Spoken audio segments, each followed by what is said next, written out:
네, 안녕하세요. 삼격동 너구리입니다. 제가 저번 영상 마지막에 선형 회귀 분석의 가정에는 선형성, 등무산성, 독립성, 정규성 이 네 가지 가정이 있다고 말씀을 드리면서 영상을 마쳤었는데요. 이번 영상에서는 방금 말씀드렸던 이 네 가지 가정에 대해서 조금 더 알아보는 시간을 갖도록 하겠습니다. 그래서 이 네 가지 가정에 대해 말씀드리기 전에 먼저 회귀 분석에 대한 그 역사에 대해 잠깐 말씀을 드리려고 하는데요. 상식선에서 알고 계셔도 좋고 그리고 이해하시는데 조금 도움이 되지 않을까 싶어서 시간을 내서 말씀을 드리려고 하는 거고요. 혹시나 회귀 분석을 하시면서 이런 고민을 하셨을 수도 있습니다. 왜냐면 제가 어제 회귀 분석 설명을 드리면서 이렇게 말씀을 드렸죠. 회귀 데이터를 가장 잘 설명해주는 함수식을 만든다라고 함수식을 만든다라고 말씀드렸는데요. 회귀 분석이 이렇게 말씀드렸는데 그러면은 여기서 말하는 회귀라는 것이 검색해보면 아시겠지만 돌아간다? 이런 단어의 뜻이죠. 단어 뜻이. 그러면 얘랑 지금 관계가 뭐냐라는 건데 이걸 말씀드리려면은 이 회귀 분석 역사에 대해서 잠깐 말씀드렸어야 되는데요. 회귀 분석의 역사에 대해서 검색을 해보시면은 많은 글들을 얻으실 수 있지만 잠깐 보시면은 예전에 갈튼이라는 분께서 연구를 하시면서 어떤 결과를 봤는데 거기 아이디어를 얻어가지고 회귀 분석에 이제 시초가 된 거죠. 그 아이디어가. 그래서 이 연구의 결과를 잠깐 말씀드리자면은 저 연구가 일단 어떤 연구였냐면 부모의 키와 자식의 키에 대한 연구인데요. 여기서 얻었던 어떤 사실이 부모의 키와 좀 무관하게 부모의 키가 크던 작던 간에 그 다음에 자식의 키는 평균 키에 가까워진다라는 사실을 얻은 겁니다. 그러니까 만약에 부모의 키가 정말 크더라도 그 다음 자식의 키는 또 평균 키에 좀 가까워지고 부모의 키가 또 엄청 작더라도 그 다음 또 자식의 키는 또 평균 키에 더 가까워지고 그러니까 키가 평균으로 돌아가려고 한다라는 이런 아이디어를 얻은 건데요. 여기서 말하는 돌아가려고 한다가 이제 지금의 회귀분석이라는 단어가 쓰여진 이유가 됐습니다. 그러면은 얘를 조금 더 다시 보면은 지금 회귀분석은 어쨌든 데이터를 가장 잘 설명해주는 함수식을 만들어준다라고 말씀드렸는데요. 그러니까 이 데이터를 가장 잘 설명해주는 함수식이 여기서 말하는 평균이라는 겁니다. 그래서 회귀분석을 통해서 얻은 함수식이 있다면 그런 회귀선이 있다면 그런 데이터들이 이제 그런 우리가 만들어 놓은 그 회귀선으로 계속해서 뭐랄까 가까워지려고 한다라고 생각을 하시면 좋을 것 같아요. 간단하게 그림을 좀 그려본다면 간단하게 제가 혹시나 나중에 여유가 있으면 그 패드를 사야겠어요. 그림을 그릴 수 있는 패드를 사야겠습니다. 마우스로 하려니까 힘드네요. 네, 그래서 회귀선을 만약에 이렇게 그린다고 한다면 회귀 분석의 아이디어는 이 점들이 이 회귀선으로 가까워지려고 한다라는 것이 회귀 분석의 아이디어입니다. 그러니까 우리는 이 데이터를 가장 잘 설명할 수 있는 회귀선이란 것을 잘 만들어 놓으면 이 데이터들은 계속해서 이 회귀선으로 가까워지려고 할 거고 결국에는 이 회귀선이 말을 하는 것이 이 변수 간의 관계를 말하는 것이다 라는 것이 이제 회귀 분석의 아이디어라고 보시면 될 것 같습니다. 그러면은 이런 사실을 아시고 난 뒤에 회귀 분석의 과정에 대해서 한 번 더 다시 한번 말씀을 드릴 텐데요. 먼저 선형성에 대해서 말씀을 드리겠습니다.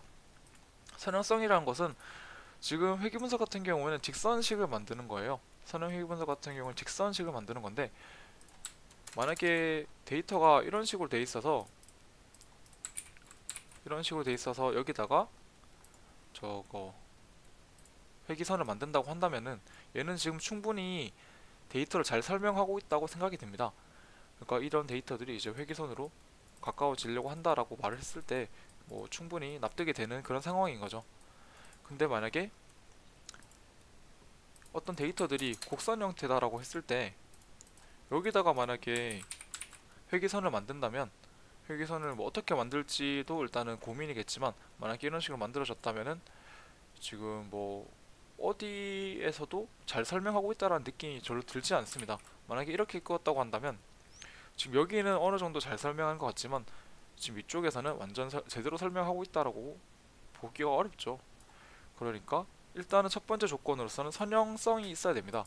이 선형성을 확인하기 위해서는 제가 방금 한 것처럼 이렇게 산점도를 그려가지고 이런 변수들의 관계가 약간 선형적인 느낌이 있구나 라는 것을 확인을 하실 수 있는 거죠.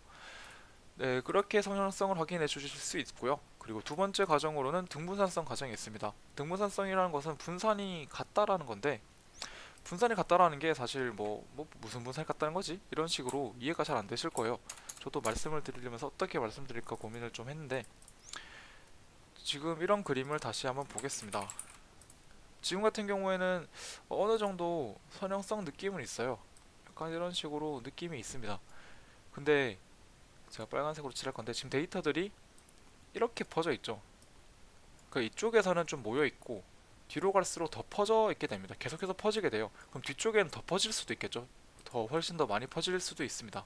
그렇다면은 이 앞쪽에서는 어느 정도 데이터를 잘 설명해 주는 것 같은데, 이 회기선으로 뭐 이런 데이터들을 잘 설명하고 있다라는 생각이 별로 들지가 않아요. 이 데이터들이 이 회기선으로 지금 모인다는 느낌이 있어야 되는데 지금 모인다는 느낌도 없습니다. 그냥 뭐 이렇게 뭐 직선은 만들 수 있지만 어쨌든 이 회기선이 결과적으로 잘 설명해주고 있느냐, 변수 간의 관계를 잘 설명해주고 있느냐라고 물었을 때에는 조금 그다지라는 생각이 듭니다. 그러니까 이것처럼 분산이 좀 다르다면은 뭐 회기선이 어쨌든 제대로 설명을 해줄 수 없다라는 것이 두 번째 과정인 등분산성 과정이고요. 그리고 마지막을 알고 세 번째로 독립성 같은 경우에는 제가 네, 어떻게 설명을 드리면 좋을지 고민을 좀 많이 했는데 하나 예시를 들어보겠습니다. 지금 얘가 회기선이라고 생각하고 제가 뭐 보통은 데이터가 먼저 있고 회기선을 만들어야 되지만 제가 설명을 위해서 좀 순서를 바꿨고요. 만약에 데이터가 이런 식으로 나 있다고 생각을 해봅시다.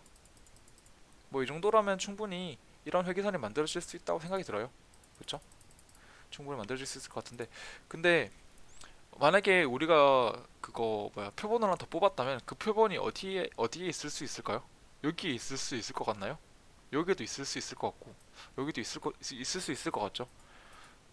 그러니까 이런 생각이 들면 안 됩니다. 우리가 관측지를 봤을 때 여기에도 충분히 값이 있을 것 같은데 이런 식으로 생각을 하시면 안 됩니다. 이런 생각이 들면 안 돼요. 왜냐면은 그 자체가 우리가 지금 기존에 있던 데이터를 보고 여기도 충분히 데이터가 있을 것 같은데 라는 것은 지금 얘들의 위치가 우리가 생각했던 뭐랄까 이 새로운 점의 위치에 영향을 준다는 거잖아요. 독립성이라는 것은 서로 간에 영향이 있으면 안 되는데 지금 같은 경우에는 이런 기존의 데이터를 보고 여기에도 충분히 데이터가 있을 수 있고 이런 데이터도 있을 것 같은데 라는 것은 이 점들이 지금 위치에 따라서 뭐랄까 영향을 주고 있다는 거죠. 독립적이지 않다는 겁니다. 실제로 만약에 독립적인 경우라고 한다면 우리가 예측을 할 수 있으면 안 돼요. 그냥 이 회계선 중심으로 뭐랄까 랜덤하게 그냥 이렇게 뭐 뿌려져 있으면 됩니다. 그러면 이렇게 돼 있으면은 뭐 만약에 뭐 누구한테 또 새로운 데이터가 어디 있을 것 같아, 어디에 또 있을 수 있을 것 같아라고 한다면 뭐 아무나 하나씩 찍겠죠. 이거는 사람마다 무조건 다를 수밖에 없습니다. 근데 방금 같이 좀 일정하게 이런 패턴이 있다라고 한다면은 누구한테 물어봐도 여기에도 충분히 있을 것 같고 여기에도 있을 수 있을 것 같고 이런 식으로 대답하는 게 같아질 수밖에 없을 거예요. 독립성이라는 것이 뭐 간단하게 생각하면은 관측치 간에 뭐 영향이 없다라고 말을 할 수는 있지만 이거를 시각적으로 표현하려고 하니까 저도 좀 고민을 많이 했는데 이런 식으로 간단하게 생각을 하셔도 될 것 같습니다. 어차피 근데 뒤쪽에서 제가 이런 과정들을 확인하는 부분에 대해서 다시 한 번 더 말씀을 드리면서 정리를 해드릴 테니까 너무 걱정하시지 마시고요. 오늘 영상에서는 그냥 이런 느낌이구나 정도만 아시면 될 것 같아요. 뭐 실제로 그냥 이렇게 느낌대로 뭐 검증을 하는 건 아니니까 그냥 오늘은 이런 과정들이 이런 느낌이구나 그 정도만 아시고 뭐 뭐 과정을 검증하는 방법에 대해서는 제가 다시 말씀드릴 거니까 그냥 느낌만 보시면 되겠습니다. 그리고 정규성인데요. 정규성도 제가 마찬가지로 요거 순서를 좀 바꿔서 회계선을 먼저 그린 상태로 설명을 좀 드릴게요. 제가 아까 전에 회귀 분석의 역사에 대해 말씀드리면서 회귀선이라는 것은 데이터들이 돌아가려고 하는 그런 뭐랄까 목적지라고 말씀드렸죠. 그러면은 당연하게 이 회계선 중심으로 점들이 많고 이 회계선 멀리에서는 점들이 좀 뭐랄까 좀 빈번하지 않게 좀 흔하지 않게 나타나야 됩니다. 좀 회계선 중심에서는 좀 많이 나오고 정규성이라는 것은 정규분포를 생각해 보시면 어떤 점을 기준으로 어떤 점을 기준으로 여기에 가장 뭐랄까 관측치가 많고 멀어질수록 관측치가 적다는 거잖아요. 그러니까 지금 이 중심이 되는 기준이 이 회기선이라고 생각을 하시면 됩니다. 회기선 중심으로 점들이 가장 이제 관측치들이 많고 회기선에서 멀어질수록 좀 적다라고 생각을 하시면 좀 편하게 이해를 하실 수 있지 않을까 싶어요. 이렇게 그냥 좀 말로써 제가 선형성이랑 등무산성이랑 공기성, 전기성에 대해서 그냥 느낌을 좀 보여드리고 싶어서 이렇게 좀 뭐랄까 시각화를 통해서 말씀을 드렸는데 실제로는 제가 방금 한 것처럼 검정을 하지 않습니다. 가정에 대해서 이렇게 뭐 야매로 하지 않거든요. 실제로는 잔차라는 것에 대해서 잔차라는 것을 이용해서 검정을 하게 되는데요. 그래서 다음 영상에서는 이 잔차라는 것에 대해서 설명을 해드리고 그 다음에 잔차를 이용해서 어떻게 검정을 하는지에 대해서 또 말씀을 드리도록 하겠습니다. 그래서 이번 영상에서도 마찬가지로 좀 가볍게 들어주시면 좋을 것 같고요. 첫 번째 영상에서도 가볍게 들어주시면 좋다고 말씀드렸는데 두 번째 영상에서도 그냥 가정들이 이런 느낌이구나, 이런 느낌이고 뭐 이런 식으로 보면 되는구나 라고는 말씀드렸지만 실제로 이렇게 제가 오늘 했던 것처럼 실제로 그렇게 검증을 하진 않고 조금 더 디테일하게 하게 됩니다.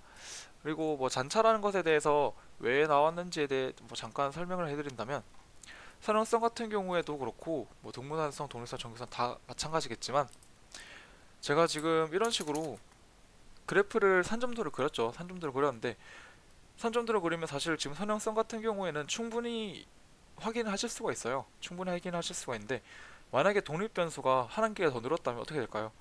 독립변수 한 개가 더 늘었다면은 산점도를 그릴 때에도 3차원 공간에 대해서 입체적인 공간에 대해서 산점도를 그리게 되는데요.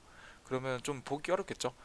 근데 사실 3차원까지 표현할 수 있으면 괜찮은데 우리가 독립변수를 두 개만 쓸 건 아니잖아요. 독립변수에 대해서 뭐 10개를 넣고 11개 넣고 20개를 넣었는데 그러면 그래프로 표현하려면 20차원짜리 뭐 21차원짜리 그런 그래프를 그려야 됩니다. 하지만 당연히 아시겠지만 그런 그래프는 저희가 표현을 할 수 없죠.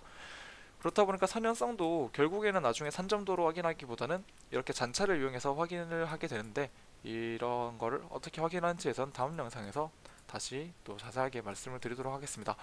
그래서 오늘은 간단하게 선형 회귀 분석의 과정에 대해서 말씀드렸고요. 다음에는 다시 잔차를 이용해서 어떤 식으로 좀 더 가정에 검정하는 방법에 대해서 좀 더 디테일하게 말씀을 드리도록 하겠습니다. 네, 이상 상격동 노구리였습니다. 감사합니다.